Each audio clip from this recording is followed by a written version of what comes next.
Bom, vamos lá resolver a parte 2 do exercício 3 do Advent of Code. E é o seguinte, agora o input é o mesmo, mas o desafio é diferente. Nesse desafio vai acontecer o seguinte, a gente precisa dividir o input em grupos. Então, para cada linha dentro do arquivo, a gente vai separar grupos de 3, né? Então, as 3 primeiras linhas são um grupo, as próximas 3 linhas serão um grupo e assim por diante.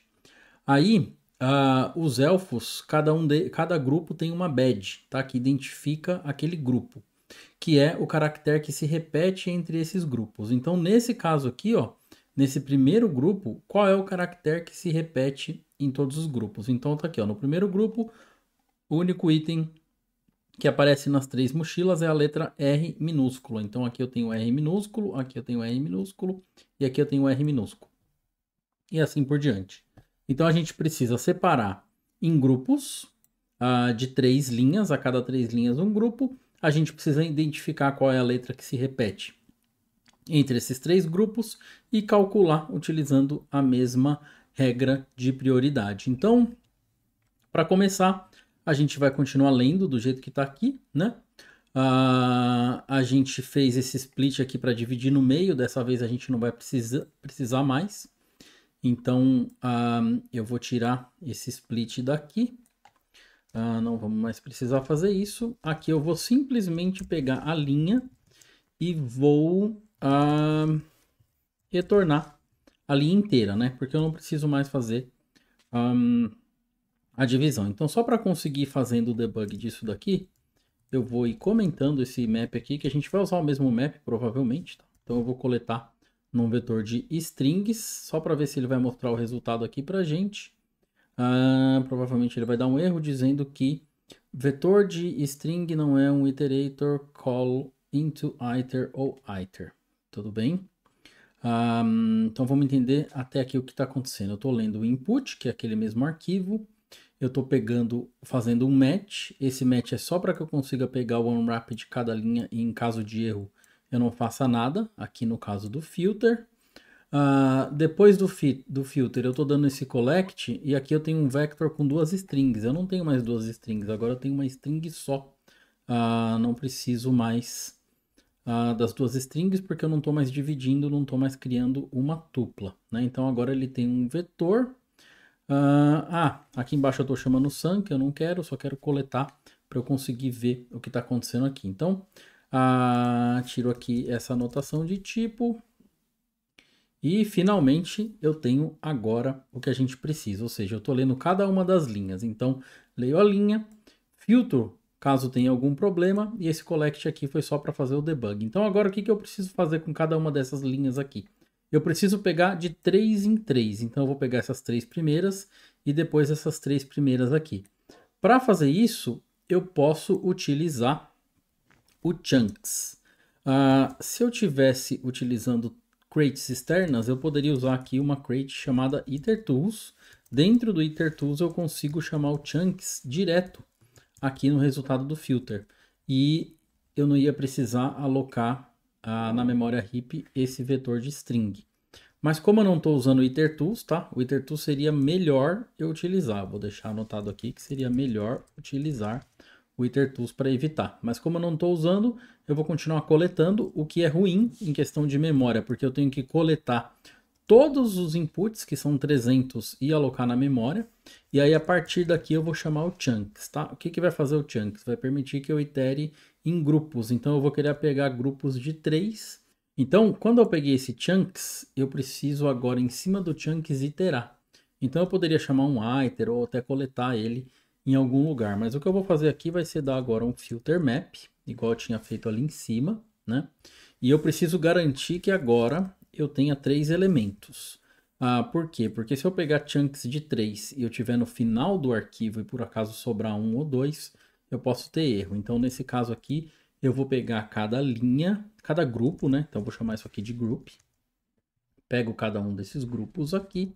E aqui eu poderia usar um match em cima do grupo, igual eu fiz aqui em cima, ou eu posso utilizar outra coisa. Eu vou usar outra construção só para ficar diferente. Eu preciso de A, B e C. Então eu tenho que garantir que essa aqui é a estrutura do grupo e eu consiga fazer a desestruturação no pattern match. Se isso aqui der certo, eu vou retornar o sum, sendo que dentro desse sum eu vou retornar uma tupla contendo A, B e C. Caso contrário, significa que eu não consegui, e aí nesse caso eu retorno none. Não precisava fazer esse filete aqui, eu poderia fazer com o map, né? Mas deixa aí com o filete para ficar de exemplo. Agora sim, finalmente eu fiz esse filter map, o resultado que eu vou ter. Vamos lá, vou aproveitar o map que está aqui embaixo, porque o nosso próximo objetivo é fazer a mesma coisa que a gente fez antes. Só que agora, qual que é a minha ideia? Só para validar aqui, ó. Peguei as linhas, filtrei elas para garantir que eu tenho sempre linhas válidas.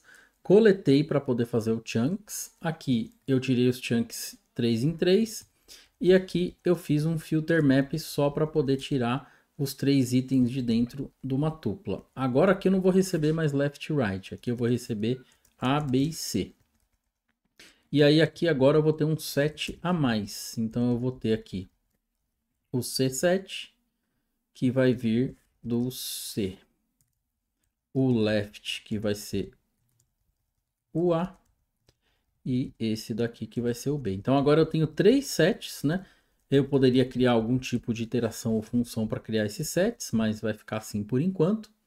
E agora chega um pequeno problema. Eu estava pesquisando aqui que os sets do Rust não permitem fazer a interseção em múltiplos sets. A gente, no momento, só consegue fazer interseção de 2 em 2, né?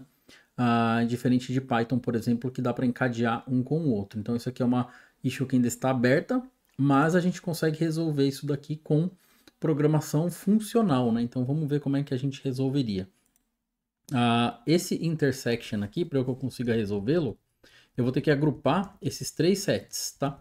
Como eu não consigo passar aqui nesse intersection mais um, ó, porque eu fiz intersection é igual o set A, a interseção do set B.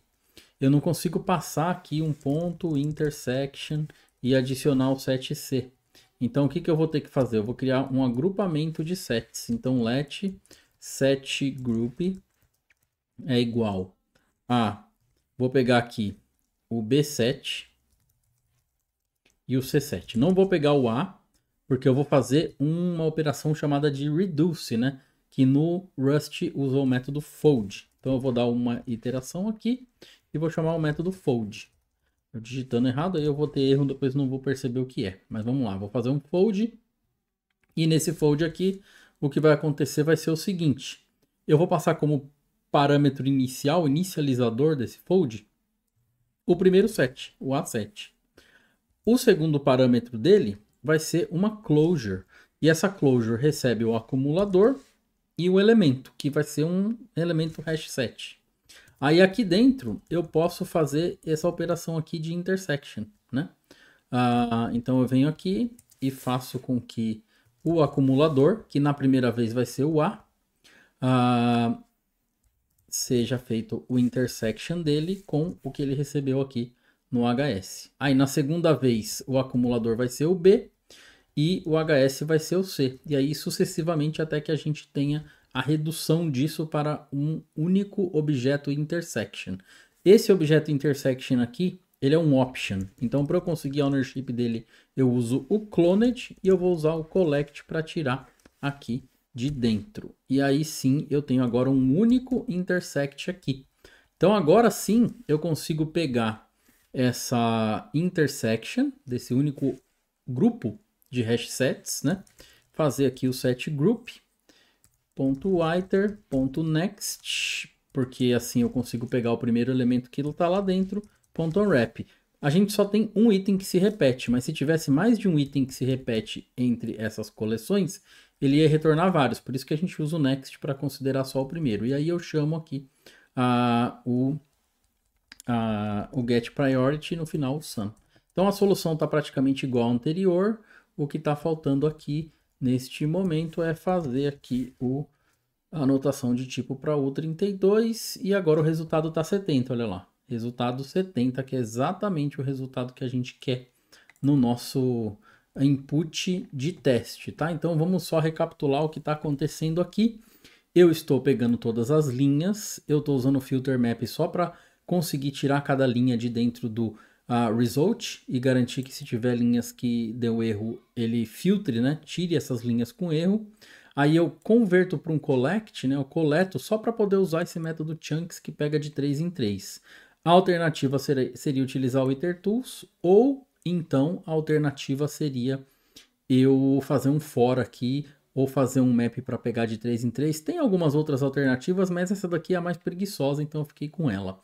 Aí o filter map, eu vou pegar o grupo que eu recebi aqui dos chunks. Então esse grupo vai ter 3 elementos. Então eu faço um pattern match e vejo se encaixa aqui. Se encaixar eu retorno, se não encaixar eu retorno none. Por quê? Porque se eu tiver no fim do arquivo e eu tiver, por exemplo, só um único elemento, ele não vai encaixar nesse match. E aí eu simplesmente ignoro, eu só quero saber de grupos de 3. Se tiver no final um grupo com 1 ou 2, eu não quero processar. Aí terminei de fazer o filter map. Eu poderia resolver tudo aqui dentro desse filete, com certeza. Mas eu preferi colocar num map separado para manter o que já tinha antes. E agora eu recebo essa tupla aqui A, B e C. A gente cria os sets dos códigos de cada caractere, tá? Então vai ser os códigos referente a cada letra aqui nesse grupo. E aí a gente faz a interseção entre os três. Como o Rust não permite a gente fazer direto, a gente tem que criar esse grupo. Aqui a gente cria a intersection e aqui a gente passa lá para aquela função ali em cima. Então agora a gente consegue saber qual item que se repete em grupos de 3 e somá-los e deu 70. Agora vamos fazer a mesma coisa utilizando Python. Python já tem algumas facilidades, né? Então já vai dar para perceber uma diferença grande aqui em questão de código, né? Então, para começar, esse aqui é a resolução anterior. Agora a gente quer que dê 70, então o que a gente precisa fazer aqui? Primeiro, para resolver isso daqui, eu vou manter essa parte aqui, ó, que vai ser igual do intersection aqui embaixo, não vai mudar. E essa aqui também não vai mudar. Então, eu vou só comentar essas linhas, porque elas vão ficar aqui. Só que eu não preciso mais dividir nada no meio, né? Eu só preciso de chunks. Então, eu vou tirar isso daqui. E, ao invés de eu usar esse for line em open, eu vou fazer uma outra coisa. Eu vou fazer assim, ó, while true. E aí eu vou dar um try aqui. E eu vou pegar o A igual a input. O B é igual a input. E o C é igual a input. Então esse aqui foi um jeito que eu pensei em fazer esses chunks em Python. Dentro da itertools também tem lá ferramentas para a gente pegar alguma coisa em chunks assim. Mas esse aqui eu achei que foi interessante de fazer. Aqui eu vou dar um except. O erro que vai acontecer aqui provavelmente vai ser um EOF error, né? Que é o final do arquivo. E se acontecer isso eu dou um break e ele vai parar de executar, né? Então aqui embaixo, ó, eu vou dar um print em A, B e C, só para a gente ver o resultado ali na tela ali embaixo, ó. Olha só que bacana. Então, para cada um desses grupos aqui, ele pegou A, B e C separado. Por quê? Porque o input do Python, quando a gente chama ele consome, para cada vez que a gente chama, ele consome uma linha aqui do terminal, né? Então, desse jeito aqui, foi um jeito de resolver. Agora sim, a gente usa o mesmo código que a gente tinha antes aqui, só que dessa vez a gente tem um 7 a mais, então eu pego o E7 e uso o C. Então, desse jeito aqui, eu já tenho o resultado 70. Então, o código em Python, olha só, comparando com o código em Rust, para essa questão dos chunks aqui e para a questão principalmente de fazer a interseção em 3 sets, nesse caso, a sintaxe do Python ficou mais tranquila, né? Uma vez que você tem o costume da sintaxe do Rust, não vai ser tão difícil, mas em Python ficou bem legal. Eu pego 3 linhas do input e eu faço a interseção. Então, isso aqui é o que está faltando. Para fazer desse jeito em Rust, lembrando, é só utilizar a biblioteca itertools também. A gente pode instalar ela e trazer aqui. Então, agora sim a gente pode pegar esse resultado aqui, ó, e rodar ele de fato com o nosso input, né? Então, vamos rodar aqui com o Python input. Deu 2518 com o Rust, né? Agora vamos fazer com o Python também, para ver se deu certo. Deu 2518, 2518 com Rust, 2518 com Python. Acho que está correto. Vamos mandar submit e tá aí. Consegui a minha Starfruit. Então, beleza, consegui terminar. Ficou mais longo, né? 2 partes imensas aí de vídeo, mas deu para comparar, né? Porque eu quis fazer, lembre que eu quis fazer nas duas linguagens, então realmente não ia ser tão fácil assim, né? Não ia ser tão rápido. Então é isso. Até o próximo aí que vai ser o dia 4. Até daqui a pouco.